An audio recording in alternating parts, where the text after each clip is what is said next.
is, I know Bosa gets banged up and he doesn't play a lot, but for 1 year, I could take a shot. And guys go there and they play well. Guys go there and they have success. Guys go there, they go to the playoffs. And look, I thought Von Miller sucked. I think Joey Bosa is way better than Von Miller. Not back in the day, but he is now. Pharrell Coast to Coast, only on Sports.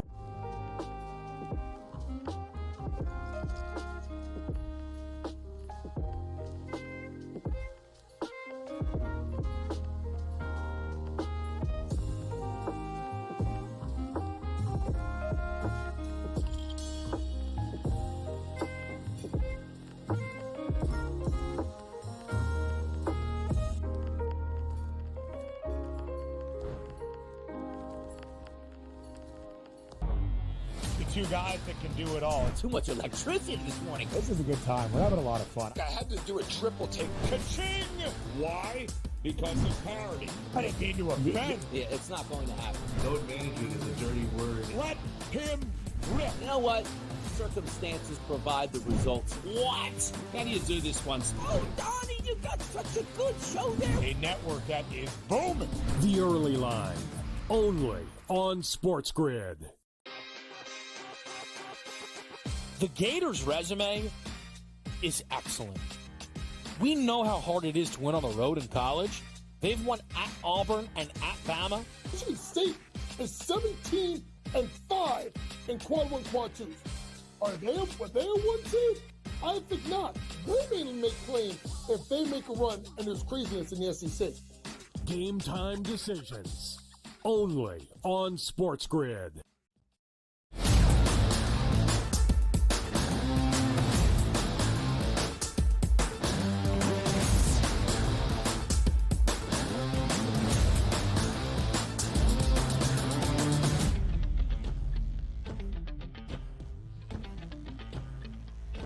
Hour number 2 of a Monday, live right here on the Early Line on SportsGrid as we continue to react to everything we saw after the 2025 men's NCAA Tournament bracket was unveiled on a Sunday. A special Monday here on TEL, live in person in studio together. It's Donnie Rightside and Ben Stevens. 2 more hours to go to continue to make sense of the madness all the way up until 11 a.m. Eastern time. I do have to say, though, where's your green? It's St. Patty's Day, my friend. And I know you're not drinking any Guinness tonight. So the least you could have done was wear some green like myself. I don't even know if the green That's not pops. green. No, it doesn't. No, it's not. It's brown. Ben wearing brown right now. By the way, you know what threw me off for the show today? Like the 7 and 7. Shadows in here. Did we have 7 and 7 graphics? Like, what do we have?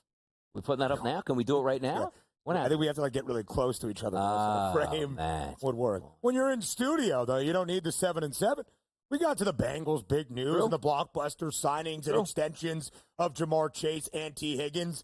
A lot of money, whoop-de-doo. We're still breaking down the men's NCAA tournament. And here in this second hour, you get the scouting report, the coach's perspective. James Young, JY, will join us live in studio. We'll also look at the women's NCAA tournament in the field of 68 selections. Sunday for the women's big dance was last night as well. But you want to continue breaking down the West region? Now, hold on, before we do that. So last night, you guys obviously had Bracket Central last night reviewing it. What time was the women's? Hate the look in your eye right What time was the women's draw on last night? 8 p.m. Eastern. Was it? Yeah. Did we pick that up as well? Maybe a couple minutes?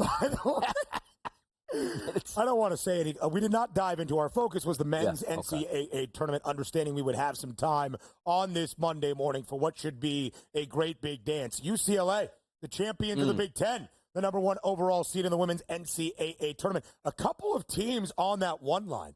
Not all that pleased with being a 1 seed. Don Staley and the Gamecocks, the reigning national champs, thought they should have been the number 1 overall seed. Lindsey Gottlieb and USC did not like being the final team on the one line. A gauntlet for USC in their region and their portion of the bracket. And Texas, the runner-up in the SEC, also on that one line. Plenty to break down, and JY will be here just a little bit later on. All right, let's get to the West region once again. Florida, the top team in this portion of the bracket. St. John's the 2, Texas Tech the 3. Again, the Red Raiders, the shortest price of any 3 seed at 26-1 to win a national championship. And how about that 4 seed?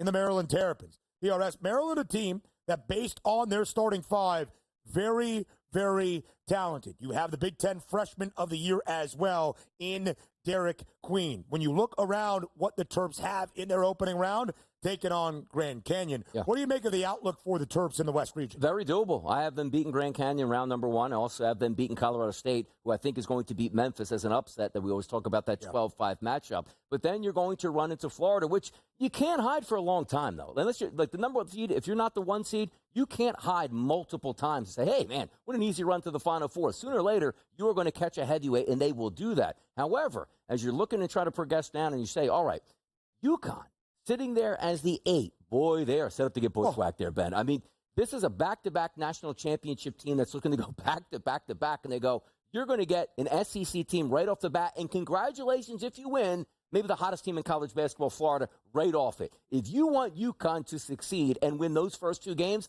how much energy do we even have left in the tank by we do get to the Crab 5 that they might have to play with Maryland at this point? They didn't do UConn any favors as a sitting champion, no doubt. We do have some very compelling teams on that 8 line. Connecticut, Gonzaga, Louisville, and a Mississippi State team I think is rather fraudulent, but still, when you look at UConn, they have the March pedigree, our 2-time reigning national champs, still in the hunt for history.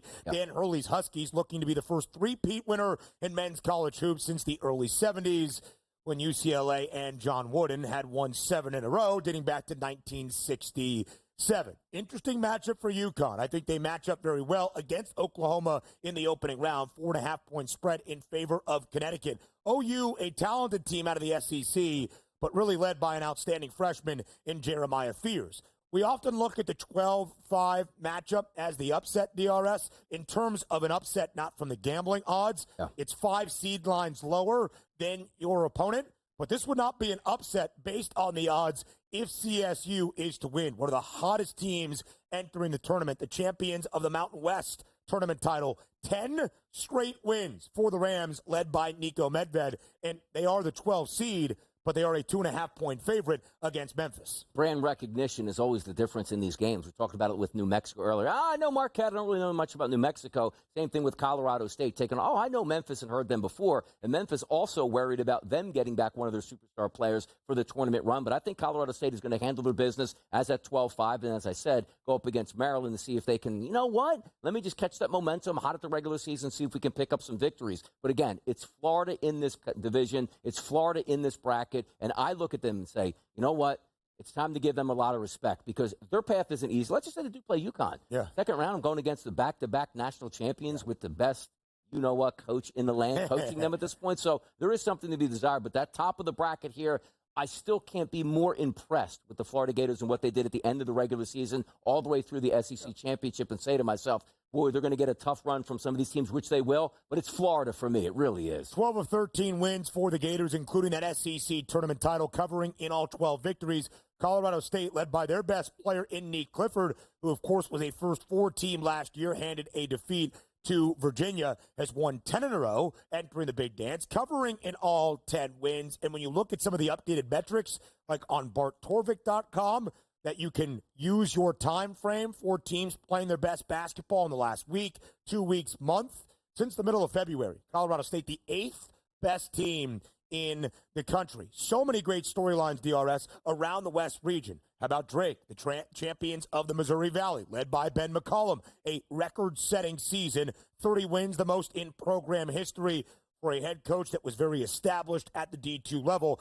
Northwest Missouri State, 4-time national champ, brought most of his players from the Bearcats over to the Bulldogs in Des Moines.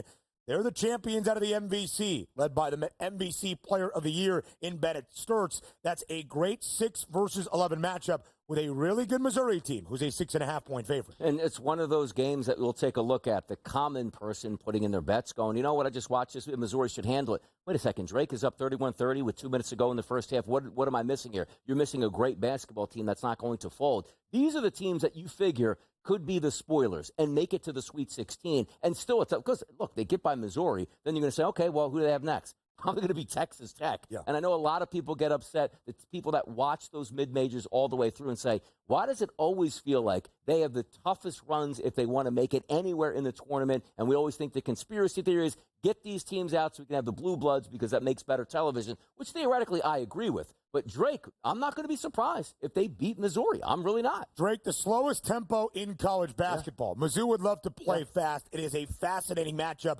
from just that pace perspective. Dennis Gates and his Tigers last year, 19 total SEC games, including in the conference tourney. They lost all 19. Now they're a 6 seed in the NCAA tournament, a remarkable turnaround. And if you're talking storylines and headlines in the West region, here we go. How about that 7-10 matchup? The preseason #1 team in the country, Kansas, disappointing once again in the regular season. Also the preseason #1 last year. And the 10 seed in Arkansas, Bill Self and KU, John Calipari and his Hogs. In the winner of that game, more than likely will take on St. John's as the 2 seed. DRS, the bottom portion of the West region. From a attention standpoint, from a notoriety standpoint, doesn't get much better. Like, you're getting value, or you say to yourself, like, hey, now's the time to strike Kansas preseason team that we expected to get to the Final Four, maybe even win a championship at this point. You might get them cheap. I got Arkansas beating Kansas. Not because I want to see the second-round battle. I just think I'm trusting the SEC more than other conferences. And if I have a coin flip game, which I believe I do, I'm going to trust the SEC. But come on now. Arkansas St. John's, man, battle the suits out there, anger. It's going to be beautiful. It's going to be beautiful. Couple of former Kentucky head coaches. Rick Pitino, by the way, making more history officially last night. First ever coach to lead 6 different programs to the NCAA tournament. Midwest region. Houston's the one. Next.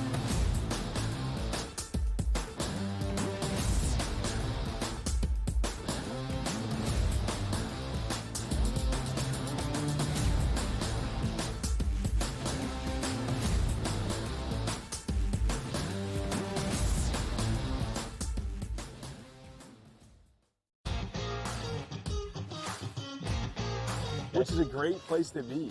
Are you in the locker room, like you giving like the Any Given Sunday inches Al Pacino speech? Are we there yet? Oh yeah, I think we've been there. We're gonna have a long talk with Rob today about the 99-199 issue from last week. Like I just don't get how he is still employed. We gotta talk to ownership about that one. The Smiley Show, only on SportsGrid.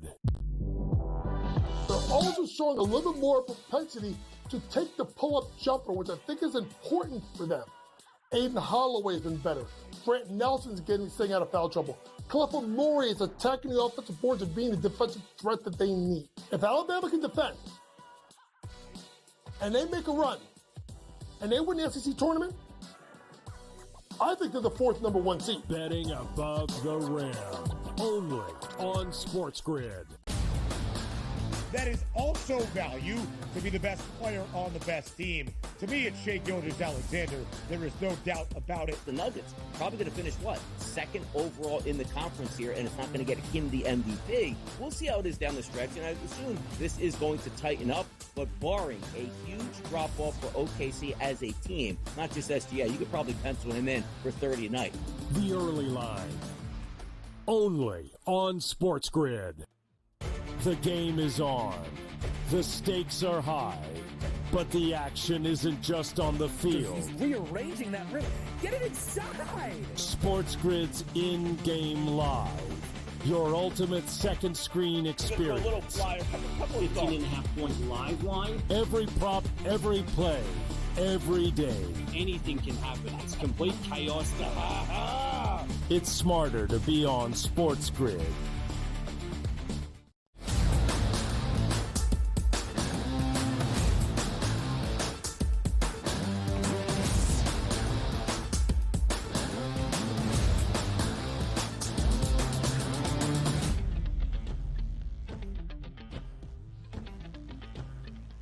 Our 4th and final region to break down around the NCAA tournament, we head out to the Midwest, where the #1 team in this portion of the bracket, the 2-time reigning Big 12 champions, the Houston Cougars. Last year, not a conference tournament title, but this year in Kansas City, both an outright regular season crown and a conference tourney title as well for Kelvin Sampson and his Cougs. What a turnaround. Kelvin Sampson has had for this team in H-Town. 7th consecutive NCAA tournament appearance. Each of the last 5 big dances, DRS. Houston has at least seen the second weekend in a Sweet 16 appearance. They are the 1 seed, but they have the worst price of any 1 seed to win a national championship. Also the longest number for any 1 seed to even win their region at a plus 140 price.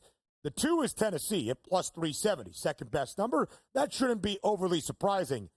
It's that 8 seed in the Gonzaga Bulldogs at a plus 850 number. The 8 seed has the 3rd best price to reach the Final Four. It's because the metrics look a lot kinder to the Zags than that of the committee's placement on that seed line. Gonzaga 9th in the net, 8th in KenPom, 3rd best number to reach the Final Four out of the Midwest region. Yeah, the tough part about this for Houston, should they get to the Final Four? Sure. You take a look at the odds market. It says they're supposed to get there, but also understanding you get the layup in the first round as the 1 seed, and then it just turns into turmoil for Houston afterwards, because whether or not you get Georgia, which has been pointed out already, oh, yeah, their big win of the year, they beat Florida, who might be the best team overall in the tournament in round number 2. And if it's not them, it's going to be the Gonzaga Bulldogs, who are battle-tested, been to the tournament, not surprised by the bright lights, and probably saying to themselves, you know what, we don't have all of the, we're a 1 seed or a 2 seed. Now we have to live up to the outcome of that. No, you don't. Now you're right where you're seated, where most people thought you always should have been seated, and let's just see if you can make a run. And if you do get past that, and maybe a McNeese gets on a run, you have Purdue, which has one of the best guards in the country that you have to face before you even get to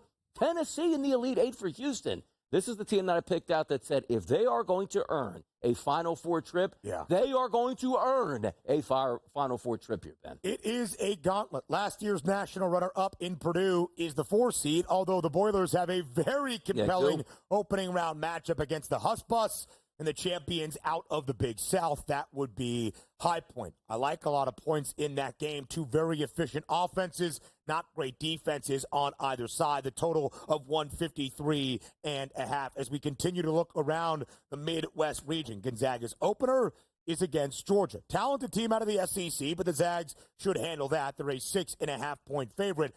An interesting 5-12 game that will have many an eyeball.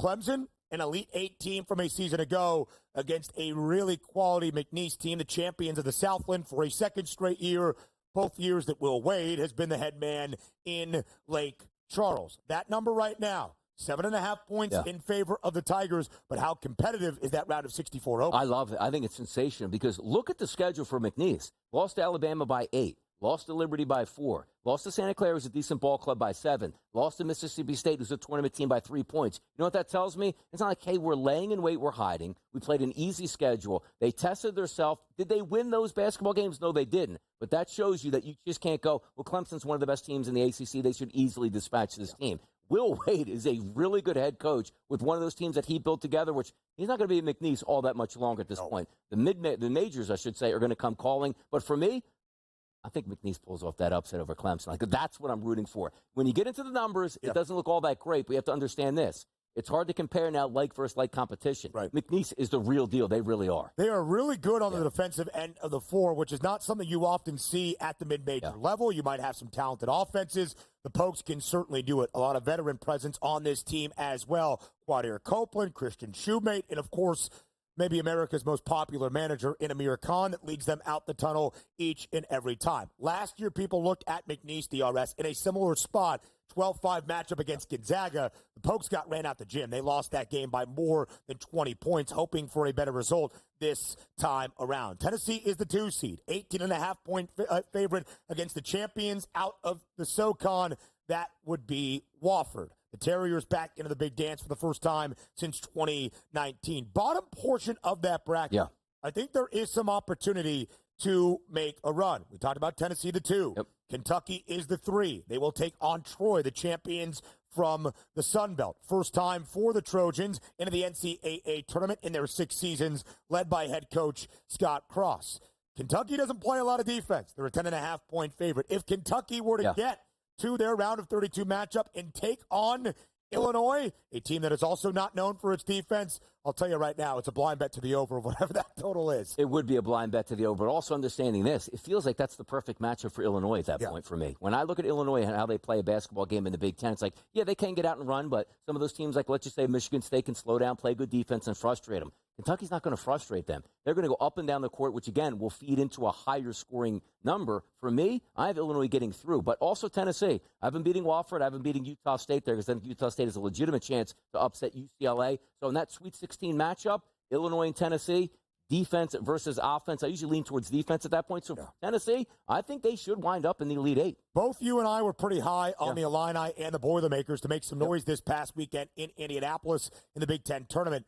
Both incredibly disappointing at certain spots. Illinois got ran out of Madison Square Garden by Duke. They respond with 4 quality victories, 4 consecutive covers. They get ran out of the Gainbridge Fieldhouse in Indy by Maryland. In DRS, of course, Illinois awaits the winner of the play-in game, the first 4 matchup of the 11 seeds, Texas and Xavier.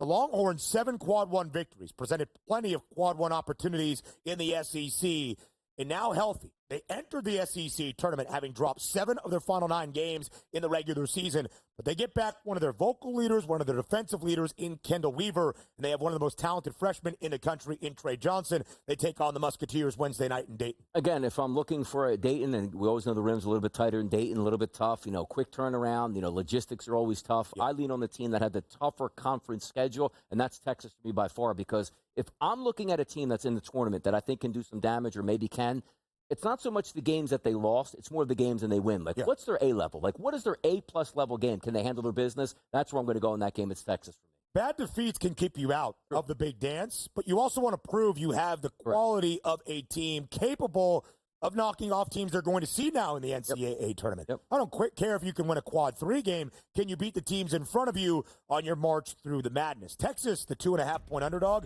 I already bet the Longhorns on the money line to play a small spoiler on Wednesday night in Dayton. Plenty more on the early line up next.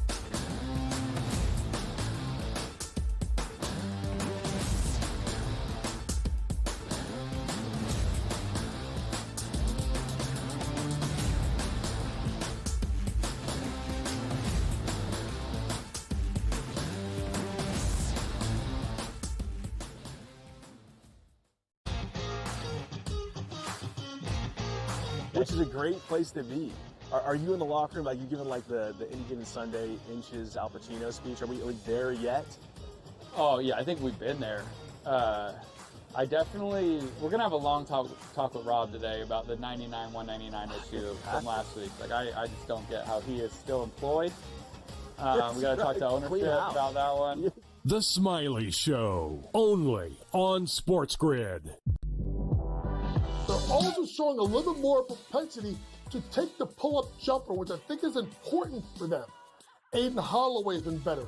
Brant Nelson's staying out of foul trouble. Clifford Murray is attacking the offensive boards and being the defensive threat that they need. If Alabama can defend, and they make a run, and they win the SEC tournament, I think they're the 4th number 1 seed. Betting above the rim, only on SportsGrid. That is also value to be the best player on the best team. To me, it's Shai Gilgeous-Alexander. There is no doubt about it. The Nuggets probably going to finish, 2nd overall in the conference here, and it's not going to get him the MVP. We'll see how it is down the stretch, and I assume this is going to tighten up, but barring a huge drop-off for OKC as a team, not just SGA, you could probably pencil him in for 30 a night. The early line, only on SportsGrid. The game is on. The stakes are high. But the action isn't just on the field. He's rearranging that rim. Get it inside! SportsGrid's in-game live. Your ultimate second screen experience. 15.5-point live line. Every prop, every play, every day. Anything can happen. It's complete chaos. It's smarter to be on SportsGrid.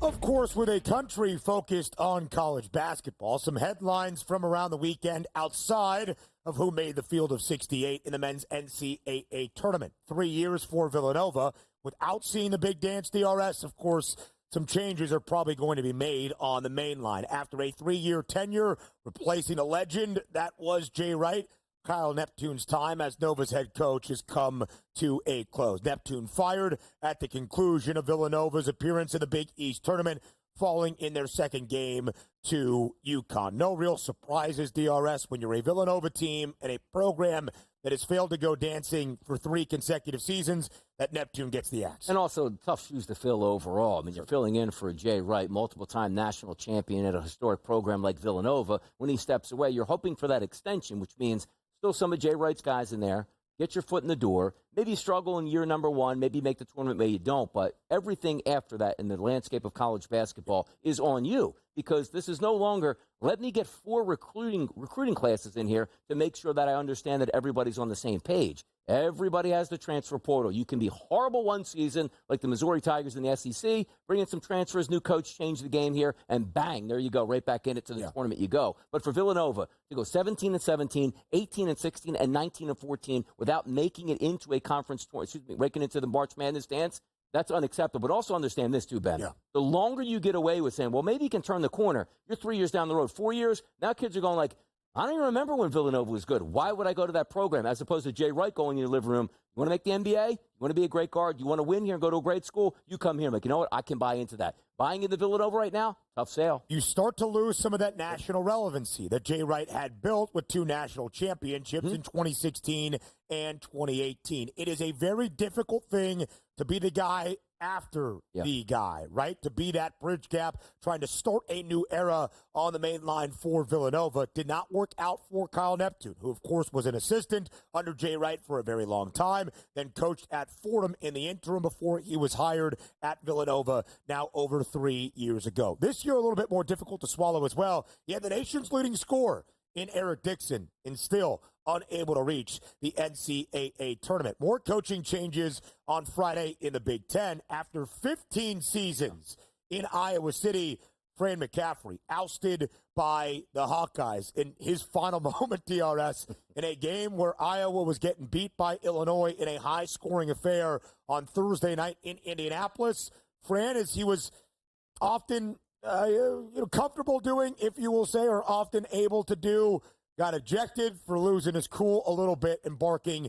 at a ref. 15 years for Fran McCaffrey, 7 NCAA tournament berths. He is the winningest head coach ever for Hawkeyes men's basketball. He did a lot of great things, but in the last few years in Iowa City, did not work out, and it felt as though a change needed to be made. Been there a long time, and expectations for Iowa, maybe not national championship level, but also something you can sell your brand on is every couple years, Ben, we're going to make a run. Sweet 16, maybe an Elite 8, maybe a Final Four, maybe a championship game to get over that hump. But the thing that always brought Fran down is once you get to the tournament, that's great. Do we have the coaching? Do we have the acumen? Do we have the players to succeed and get at least into like the round of 32 or Sweet 16? Never really winning those type of games. So I don't think anybody looks at these 2 firings and thinks, I can't even believe that happened. No, it's understandable. And it will be interesting to see who those next guys are. To your point about Fran McCaffrey and the Iowa Hawkeyes, a lot of talent in the last half decade. Luka Garza, Keegan Murray, Chris Murray, but never a Sweet 16 appearance in those 7 trips to the big dance. Of course, keep an eye on a couple of Iowa guys. Darren DeVries, who is now at West Virginia. Ben McCollum, born in Iowa City, the head coach of a very successful Drake team that has risen up the ranks. Indiana did not make the NCAA tournament. We know Mike Woodson is stepping down after a splendid career for the lifelong Hoosier.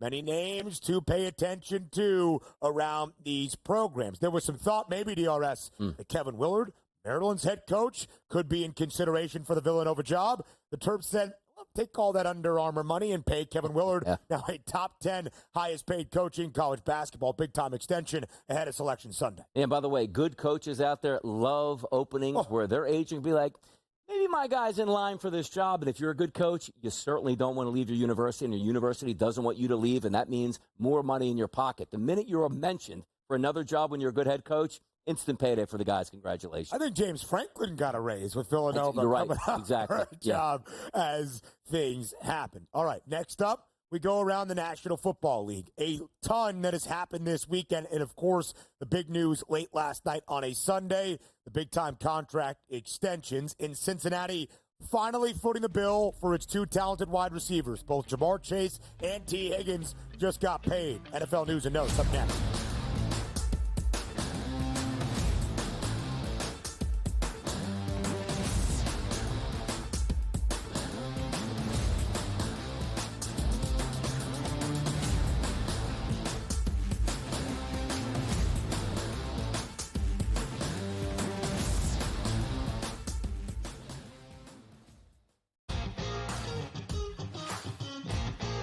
Which is a great place to be.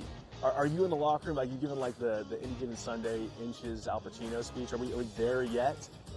Oh yeah, I think we've been there.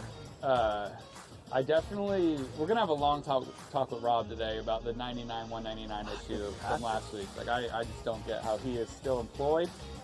We gotta talk to ownership about that one. The Smiley Show, only on SportsGrid. They're also showing a little bit more propensity to take the pull-up jumper, which I think is important for them. Aiden Holloway's been better. Brant Nelson's getting staying out of foul trouble. Clifford Murray is attacking the offensive boards and being the defensive threat that they need. If Alabama can defend, and they make a run, and they win the SEC tournament, I think they're the fourth number one seed. Betting above the rim, only on SportsGrid. That is also value to be the best player on the best team. To me, it's Shai Gilgeous-Alexander. There is no doubt about it. The Nuggets probably going to finish, second overall in the conference here, and it's not going to get him the MVP. We'll see how it is down the stretch, and I assume this is going to tighten up, but barring a huge drop-off for OKC as a team, not just SGA, you could probably pencil him in for 30 a night. The early line, only on SportsGrid. The game is on. The stakes are high. But the action isn't just on the field. He's rearranging that rim. Get it inside! SportsGrid's in-game live. Your ultimate second screen experience. Just a little flyer, couple 15.5 points live line. Every prop, every play, every day. Anything can happen. It's complete chaos. It's smarter to be on SportsGrid.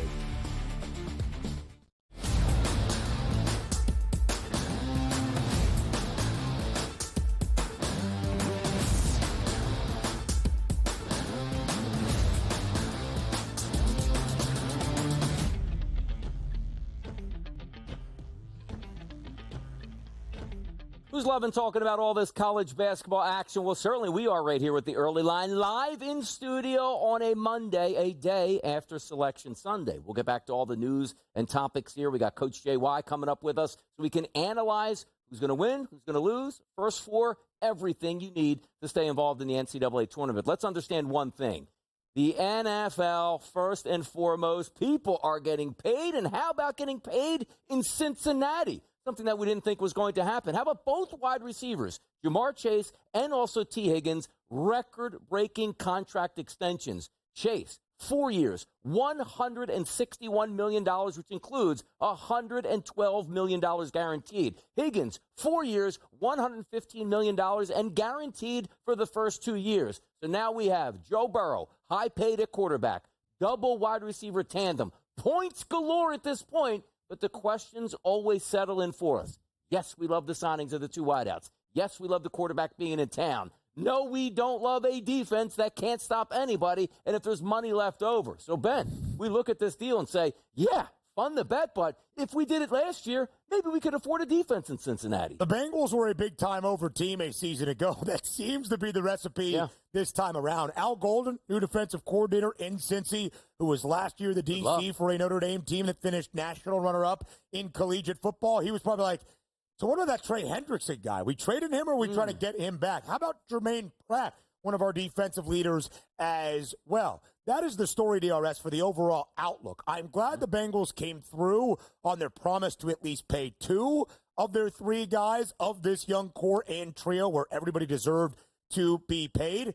But again, we said this early in the offseason. If we even take Cincinnati at their word, and for a while that felt a little bit dicey, it does not mean we should compliment them outside of, all right, you got the deal done. Because this could have happened a long time ago with T. Higgins. after the end of his rookie deal, not being tagged twice, although the extension now, it could have happened last offseason for Jamar Chase, resetting the market then, not having to play catch up in terms of what he had to be paid. Justin Jefferson last offseason was the highest paid non-quarterback in NFL history. Made a ton of headlines, getting $35 million per year. But the Bengals then promised Jamar Chase he would be the highest paid non-QB ever. Max Crosby and the Raiders outdid Justin Jefferson and Minnesota. Myles Garrett and the Browns outdid even Max Crosby at $40 million per year. So the Bengals had to pay an extra $5 million per season just to be good on their word that Jamar Chase would be the highest paid non-QB in NFL history. Again, the financial shrewdness, the flexibility, the foresight, not there for the Bengals, although Jamar Chase and T. Higgins happy raking in all the millions of dollars they just signed last night. Let's understand this point, because here's what matters most. Look at the team last year. They had Joe Burrow. They had Jamar Chase. They had T. Higgins. They had Trey Hendrickson. They also had a record that didn't get them in the playoffs at 9-8 overall. So now what did you do this year? Record-breaking extension for Higgins, record-breaking extension for Jamar Chase, and now you're saying, like, you know what? I think we might be able to sign Trey Hendrickson. Let's see if we can put it together. So all three players, massive raises, which hurts your ability to bring in other talent. And once again, this isn't the preservation mode of, boy, we won a Super Bowl last year. Let's stay in this window. The window has never even opened just yet for the Cincinnati Bengals, who made a Super Bowl just a few years previous on a much quarterback-friendly deal because you still had a rookie contract there. Same thing with the wide receivers on the team. Now you're looking at them saying, boy, I think we can get back there, but the hill to climb is just that much harder because, again, the beating point is if all three of these were signed and last year you'd have more money in your cap to go out and get after everybody else. I know it's easy to look at the Philadelphia Eagles and say, well, they have the same wide receivers and quarterback here, $100 million cheaper by signing sooner than later. Yep, and when you look at the wide receiver duo, that is now the highest paid ever with the addition of T. Higgins, 4-year, $115 million deal, just a little bit shy of $30 million per year, but T still now one of the 6 or 7 highest paid wide receivers. Incentives can get him up to $30 million per year. You compare that to the duo in Philadelphia, who was also paid last offseason, A.J. Brown and Devontae Smith. They outdo that, but now you need the cap space and the financial freedom to pay everybody else. Let's get to some other headlines from the weekend that was around the NFL. Donnie, an interesting offseason in Seattle. You ship away Geno Smith and DK Metcalf. You pay Sam Darnold, all right, consistent quarterback, maybe doesn't elevate the ceiling in the Pacific Northwest. You pay DeMarcus Lawrence, and now you pay Cooper Kupp. 3-year, $45 million deal for Kupp to stay within the NFC West. He heads back to the state of Washington, where he played his college football at Eastern Washington University. What do you make of the move by the Seahawks to sign Cooper Kupp to a 3-year, $45 million deal? I want to say I like it, but to me, it actually doesn't make all that much sense. You take a look at DK Metcalf, who was on the team last year. They traded away. Big, hulking, speedster, dominant wide receiver on the outside. The wily veteran that you also had in Lockett. And then you also had a young wide receiver in Jackson Smith and Jigba. Say, boy, the three of those guys work in tandem together.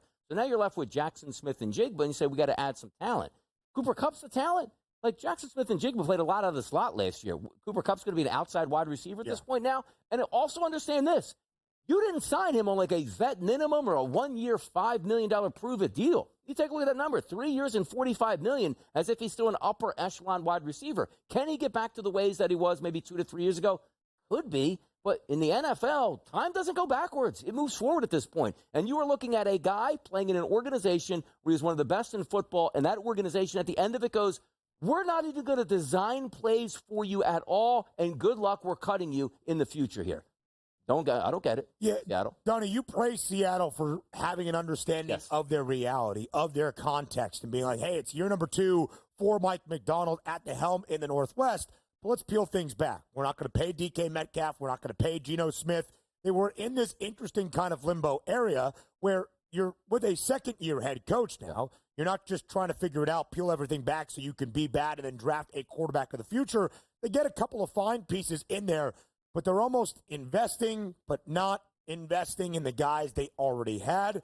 An interesting reset, if you will, for Seattle. The Falcons did not trade Kirk Cousins prior to yesterday, triggering a $10 million roster bonus. So Kirk Cousins still on the docket in Atlanta, Terry Fontenot, the GM for the Falcons, DRS, has said, we are comfortable having a very expensive backup quarterback where Kirk Cousins still remains. Malpractice by a franchise, especially against the salary cap that we continue to talk on and harp on, where every dollar matters. We're trying to catch the teams ahead of you here. The fact that you're paying Kirk Cousins and you don't want to actually play him still stems back to one of the funniest quotes you're ever going to hear, and we bring it up all the time in the early line. Hey, man, if Michael Penix never gets on the field, what a great draft pick it was, because that means Kirk Cousins was playing great. Like, the franchise is backwards. Arthur Blank comes from Home Depot money. Yeah. Like, I'm pretty sure he wasn't spending this ridiculousness at Home Depot, like, hey, let's buy 16 new stores out here and open one of them. Like, that's what you're really doing with that money. Imagine paying like $50 million a year and getting nothing out of that player and like, hey, this is why we drafted Penix.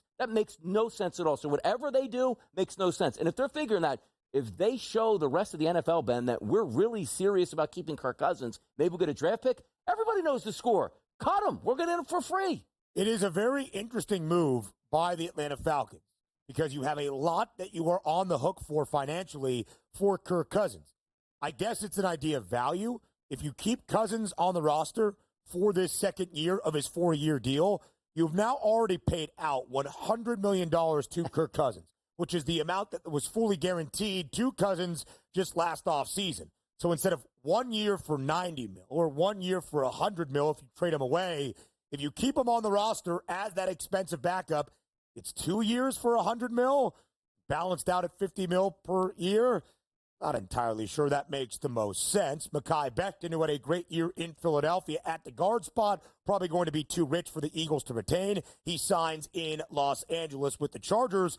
Another Cooper Rush leaving Dallas, the backup now in Baltimore behind Lamar Jackson. Yeah, this is interesting because they were always like, let me get a clone of Lamar Jackson as our backup and our backup to our backup. Now you go Cooper Rush. Yeah. The opposite of that was a real interesting signing for Baltimore, something they haven't done in the past. Cooper Rush has played a ton for the injured Dak Prescott in the last 3 to 4 seasons. Hopefully Baltimore will not need his services nearly as much. The coach, J.Y. James Young, joins us live in studio up next.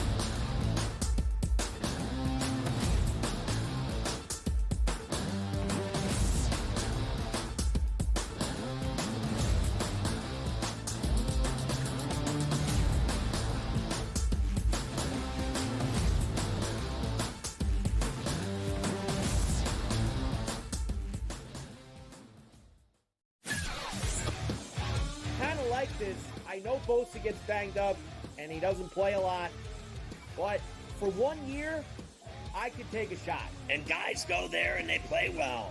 Guys go there and they have success. Guys go there, they go to the playoffs. And look, I thought Von Miller sucked. I think Joey Bosa is way better than Von Miller. Not back in the day, but he is now. Pharrell Coast to Coast, only on Sports.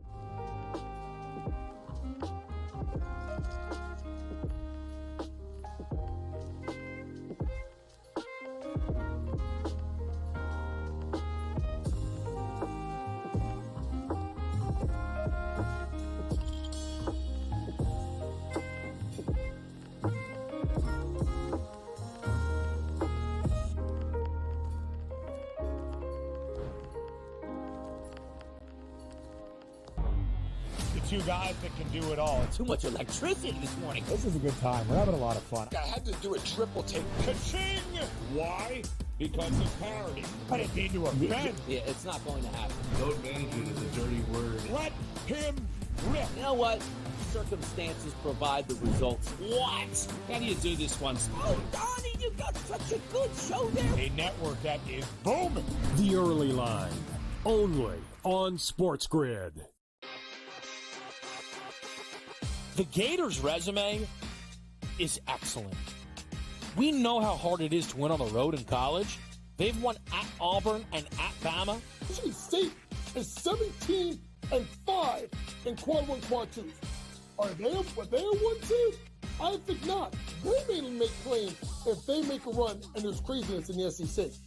Game time decisions, only on SportsGrid.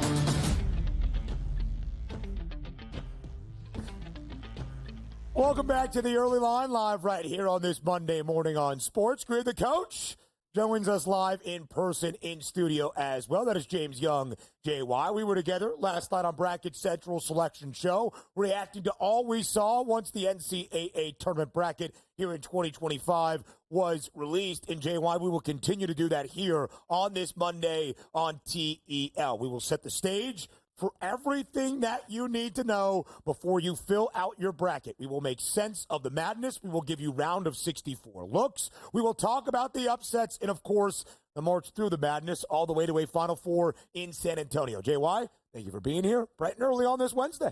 Happy Monday. Wow. Been a long day for me. Happy St. Patrick's Day. Donnie is dressed for the occasion. I am. Yeah, he looks good. By the way, coaches get fired at the end of the year. Not this coach right here. He's with us all the way through. Let's go. DRS, we were talking last night. Yeah.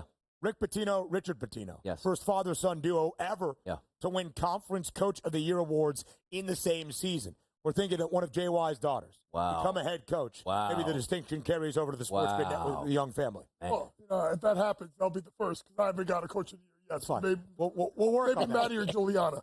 You're our Coach of the Year, though. I'll tell you that much. All right, as we look at the NCAA Tournament bracket here for the 2025 Big Dance, our 86th ever NCAA Tournament, there it is in full. Might be a little small on your screen to read everything, but don't worry. That's what we are here for. JY, a lot of takeaways that you can have when you look overall at the bracket, whether it was a team that made it that you did not feel was deserving, whether it was a team seeded incorrectly, either up or down. What were some of your main takeaways from last night's selection show? I think we talked about it last night, Ben, is the inconsistency of the tournament committee. When are we going net? Are we going quad one? Are we going how you play? Because it seemed like the target moved depending on who it was, right? No bigger case than North Carolina, a team that had the strength of schedule, but didn't have the quad one win. Had opportunities numerous times to solidify themselves in the field. So when you see them get in the tournament and they use the net, I guess for them would be one of the metrics besides the strength of schedule. But then you take a look at a team like a Boise State, right, who went and played other teams and won games on the road, won neutral site games. You look at a team like West Virginia going into Fog Island and getting a win, right? Then you start looking at the other part of it, the seeding part of it, right? So Carolina gets in, but we're not going to move Gonzaga off of their line, even though their net was in the top 10.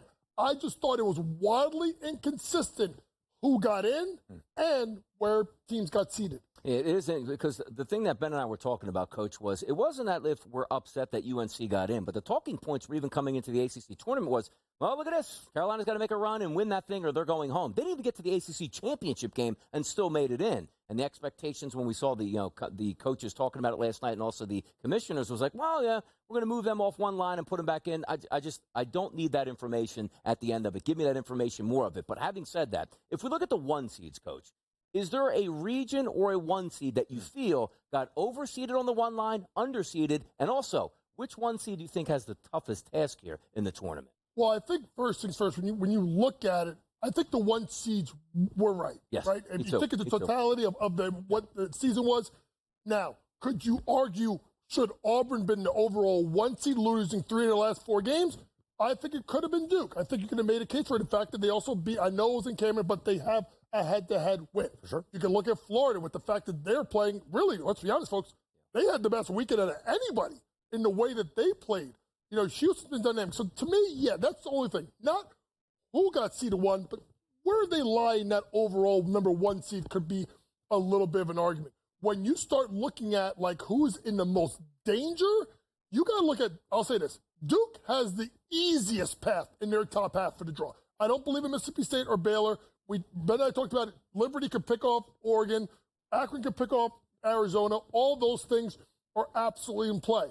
What becomes interesting is these 8-9 matchups, Donnie, become really, really interesting to me. Gonzaga, we just talked about, a team that was not seeded properly, top 10 in net. They could possibly give Houston a battle because of their experience and the coaching of Mark Few. You go to the South. I look at Ryan Kalkbrenner. Which Ryan Kalkbrenner do we get? If he's that dynamic 7-1 center, he could give Janai Broome trouble. And then there's UConn. Two-time defending national champions. It's not Ball. It's not McNeely. It's everyone else. There was talk about after they lost, they did not leave New York City. I heard Vin Parisi talk about this on Anderson Y this morning. They had a 2-hour film session to figure it out. If you are a team, I don't know if you want to see an angry UConn team, because if they button it up defensively and they get consistent play out of the veteran guys, the Caravans, right, the Johnsons, the Diarras, they could win a second-round game. There's been a lot of change, of course, for this Connecticut roster from the team that just won 2 consecutive national championships, but a couple of pieces, as JY just highlighted, Alex Caravan, Hassan Diarra, Samson Johnson, that have been there as they have won 2 consecutive titles, and, of course, the same head coach in Dan Hurley. We'll go portion by portion, region by region around the NCAA tournament, and JY, let's start in that South region, where the number 1 overall seed, Auburn, does reside. We talked about the Tigers. You talked about their path to representing this region in a Final Four. Give us 2 other teams to know in the South region that you think could make a deep run in the Big Dance. Well, number 1 is Iowa State. If they're healthy, Ben, let's be honest. This is a top 6, to me, top 7 team in the country if they're healthy. Well, that's the problem. Yeah. If they're healthy. And that's been a big problem with TJ Ossenberger all overall. But if you're talking about a team to watch out for, maybe a little bit of a run, how about Coach Jones in Yale? This is a team that did it last year in the SEC in the 13-4 game. They could do it again. And don't be surprised, folks, if Michigan, who struggled to shoot the ball yesterday, could UC San Diego pick them off and have a possible 12-13 matchup in the round of 32. Yale last year pulled the upset over the 4 seed of the SEC in Auburn, who's the 1 seed in that same region, the South region. This year, 10 of the last 14 NCAA tournaments, we have seen a 13 seed pick off a 4 seed in the opening round of 64. Yale, a 7.5-point underdog against Buzz Williams and his Aggies from Texas A&M. We will continue to break down the bracket live right here on this Monday on the Early Line. The coach up next.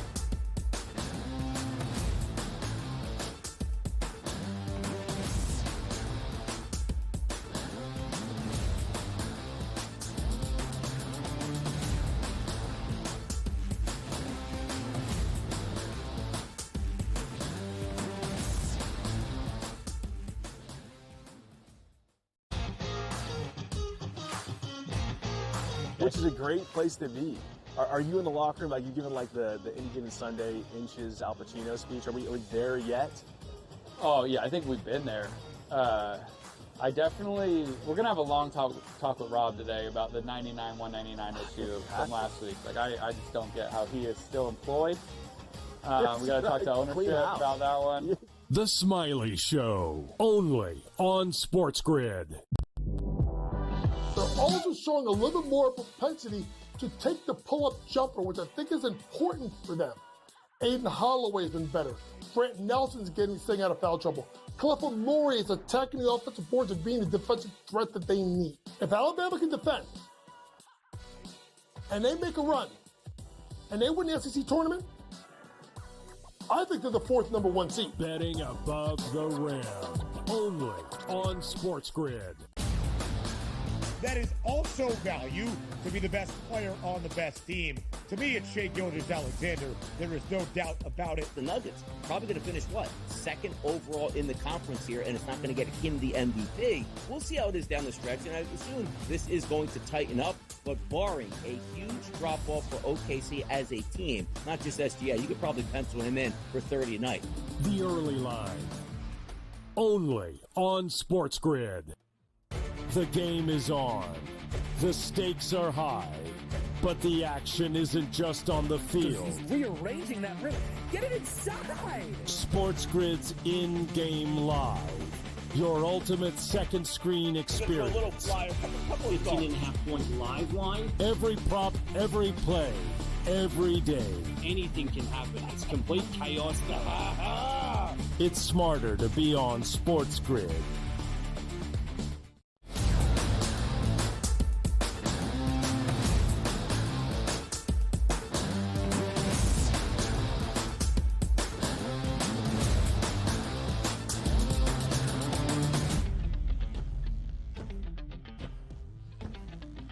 How else would you like to spend your Monday after Selection Sunday than with three guys on this desk breaking down the bracket live right here on the early line? Donnie right side, James Young, the coach, and myself, Ben Stevens. We continue to go piece by piece, region by region around the 2025 Men's NCAA Tournament. A look at the women's big dance later in our third hour as well. We started with the South region with the number 1 overall seed in the NCAA Tournament.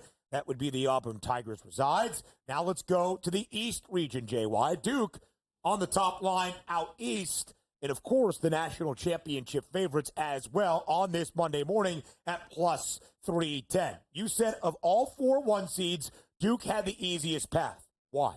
Well, I just look at the fact that Mississippi State overachieved, Baylor underachieved. We think that Liberty could pick off Oregon, and you don't know which Caleb Love you're going to get. So right then and there, that pathway in the top half of the draw seems to be favorable, I would say, for Duke. And I think they have the easiest of the 8 and 9 matchup winners out of the other compared to the other 3. When you go to the bottom half of the draw, that's where things get interesting. BYU, can they go to the Elite Eight? Yes. They can also lose to VCU in the very first round. Yeah. Wisconsin, oh my God, can you make a jump shot? Please, for the love of God, make a jump shot because that was atrocious. The 3 of us would have beat you guys in a 3-point shootout. And Donnie really thinks that he's the shooter out of the group. Yeah. I think it may be better. I'm the rebounder. No, but when then you look at also the bottom half of St. Mary's, intriguing team, and Alabama. What do we get out of Alabama? A team that looked better defensively, but the person I focused on last night, Grant Nelson. Which Grant Nelson are we going to get? The one that gets into foul trouble, gives you 4 or 6 points, the one that's been banged up and injured, or the one that was an absolute assassin versus Auburn in that game where they won last weekend?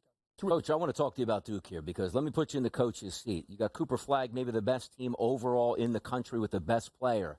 How do you handle a situation round 1? Coach, they come to him, hey, you know what? Looks like he's ready to go, Coach, round 1. You sit them, you let them play the second game. How do you approach Duke in this region? Well, the fact that you only get a 1-day turnaround, 1 day of practice. If Cooper Flagg is ready to go, I think we play him. But I think you're limited in the minutes you do. Mm-hmm. Typically, most schools will have a bike behind the bench or in the tunnel. What I would do if I'm John Shire, I warm him up. I let him start. I probably play him about 8-9 minutes the first half, get him to the bench, rest him, let him use the warm-up of the second half, and play him another 8 to 9 minutes of the second half, just to get the rust off of him. And what happens with that ankle is once you stop moving, it starts to tighten up. So to me, loosen him up, warm him up, play him, sit him for the half, rinse, repeat in the second half. Duke, an additional day of rest as well. They don't play until Friday. They will take on the winner of the Wednesday first 4 game between the 16 seeds. That would be American University, the champions out of the Patriot League, and Mount St. Mary's, the champions of the MAC. So if Duke's top half of the East region is favorable, JY, let's look at the bottom portion of that bracket. The 2 seed is Alabama.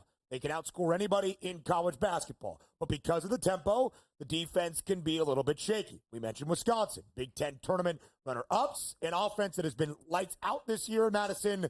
The lights were not there yesterday for the Badgers in that Big Ten tournament title game. And just a quick update on Grant Nelson. He is seeing a knee specialist on this Monday, according to Tide head coach Nate Oates. The hope is still that he will be ready to go for the round of 64. You've got a Vandy team into the big dance for the first time since 2017. Sensational job by Mark Byington in his first year in Nashville. And never overlook St. Mary's, led by Randy Bennett and that veteran presence out of Moraga, California. How do you make sense of the bottom portion of the East region? That 2-7 matchup would be fascinating because you want to talk about a contrast of styles. A team that wants to run it up, shoot as many threes, get pace going versus one of the best defensive teams. And literally, Coach Bennett, they put on clinics defensively, and they get the game to be played at their pace. But you still look at Wisconsin, a team that when they shoot the ball well from 3, look at their game versus UCLA, they can absolutely bludgeon you to death at the 3-point line, and they have the ability to defend. And the most important thing with this, when you play against Wisconsin, when they get the lead, Ben, they bleed the clock. Makes it very hard to come back versus Wisconsin if they have the lead. Yes, absolutely so. The Badgers are the 3 seed. They're an 18.5-point favorite in their opening round games out of against the Montana Grizzlies, the champions out of Big Sky territory. Last night on the show, as we were picking upsets, JY, going piece by piece throughout this bracket, You like VCU in that opener, round of 64 against BYU. Quickly, why do you like the Rams? I just like the way they defend and the fact that they have multiple guys that can score against you. BYU, if you run them off the line and they don't knock down threes, this is a VCU team that can pick it off if they play their pace. Just a 2.5-point spread. That matchup in the round of 64 is Thursday afternoon. Still plenty to come when hour number 3 comes up next live right here on this Monday on the Early Line. Continue to make sense of the matter.